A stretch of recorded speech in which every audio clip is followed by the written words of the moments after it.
আদিত্যকে colony primary স্কুলে ঢুকতে দেওয়া হচ্ছে না, হবে না। শিক্ষককে অবিলম্বে গ্রেফতার করতে হবে।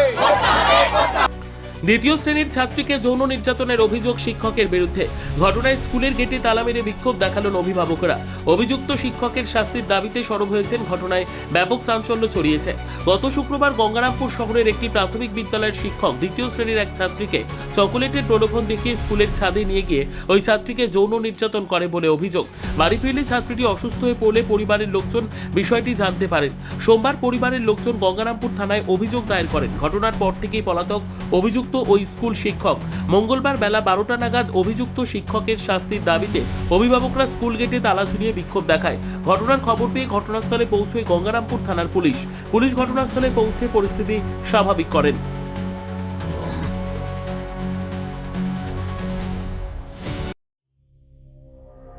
সংবাদটি নিবেদন করছেন স্বস্তিলোক উৎসব ভবন, গঙ্গারামপুর, দক্ষিণ দিনাজপুর।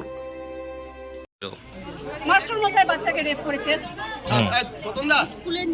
স্কুলে একা নিয়ে যায়, ছাদের উপরে এরকম করেছে। বাচ্চাকে হাতের মধ্যে মোবাইল দিচ্ছে, বলছে বাবা শোনা তুমি কাউকে কিছু বলবা না, ভীম কার্টুন দেখো, তুমি কাউকে কিছু বলে বসো, এটা করো এটা করো। তারপরে বুকের মধ্যে হাত দিয়েছে উনি। বাচ্চাটা একদম জ্বরের মধ্যে একদম মানে কাঁপে যাচ্ছে, বাচ্চা কিছু বলতে পারতেছে না। বাচ্চা কোন শ্রেণীতে পড়াশোনা করে? ক্লাস 1-এ। কত বছর বয়স হবে? 8 বছর। আর যে অভিযুক্ত শিক্ষক তার নাম কি?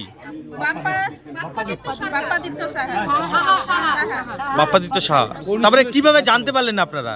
আমরা যখন বাচ্চাকে চান করাইতে গেছি, তারপরে মানে দেখেছি, তারপরে জিজ্ঞাসা করলাম। বাচ্চাটাকে তো আগে থেকে মাস্টার মশাই ভয় দিয়েছে যে বাড়িতে কাউকে বলা যাবে না। আচ্ছা, এটা হয়ে গেছে। তারপরে আমরা বাচ্চাটাকে অনেক ভাবে মানে জিজ্ঞাসা করছি, বাবা কি হয়েছে বলো। তারপরে উনি কান্দে কান্দে বাচ্চাটা বলেছে যে এরকম এরকম ব্যাপার আছে। তারপরে আমরা সবাইকে যেয়ে বলেছি। তারপরে পড়েছে রবিবারে স্কুল সবকিছু বন্ধ থাকে। তারপরে সবাই কাউন্সিলরদেরকে সবাইকে বলেছি, কাঞ্চন কাকুদেরকেও বলেছি। তারপরে সবাইকে জানা হয়েছে, পারাপারি সবাইকে। তারপরে যে আমরা আজকে একসঙ্গে হয়ে একটা হয়ে যে আসলাম, আমরা চাই বিচার চাই। আজকে কি করলেন? আজকে এসে যে স্কুলে এসে তালা দিয়েছি, মাস্টার মশাইকে খুঁজতেছি। মাস্টার মশাই কি পলাতক? পড়াইতো উনি পালিয়ে গেছে। পালিয়ে গেছে। আচ্ছা, স্কুলে আমাদেরও মেয়ে আছে, আমরা কি ভরসাতে তাহলে পাঠাবো মেয়েকে? আমাদের সর্বোত্তম সুযোগ সুবিধা রয়েছে আতিথেয়তায়। সুপরিচিত স্বস্তিলোক উৎসব ভবন অতিথিদের যে কোনো অনুষ্ঠানের জন্য উপযুক্ত ওয়ান স্টপ ডেস্টিনেশন। আমরা আপনার বিশেষ অনুষ্ঠানটিকে অবিস্মরণীয় করে তুলি। স্বস্তিলোক উৎসব ভবন, শিববাড়ি রোড, গঙ্গারামপুর, দক্ষিণ দিনাজপুর।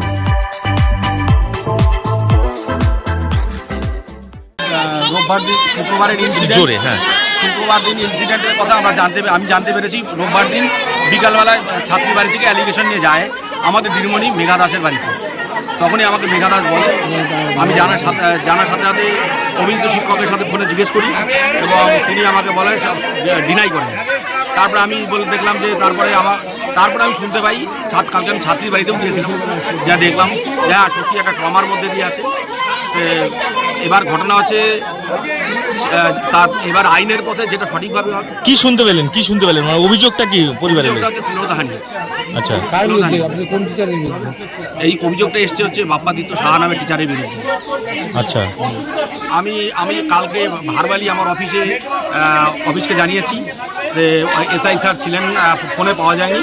আমাদের ওই অফিসেরই একজন স্টাফকে আমি বলেছি, তিনি বললেন আমি জানিয়েছি। আজকে আবার বলছে যে আমাকে লিখিত জানাতে। তা আমি বললাম যে ঠিক আছে জানাতে। এখান থেকে বললো থানাকে জানাতে। এখানকার বিক্ষোভরত লোকজন বললেন থানাকে জানাতে। তারপর আমি থানাকে ফোন করলাম, থানা আসছে। ব্যুরো রিপোর্ট, উত্তর বাংলা সংবাদ।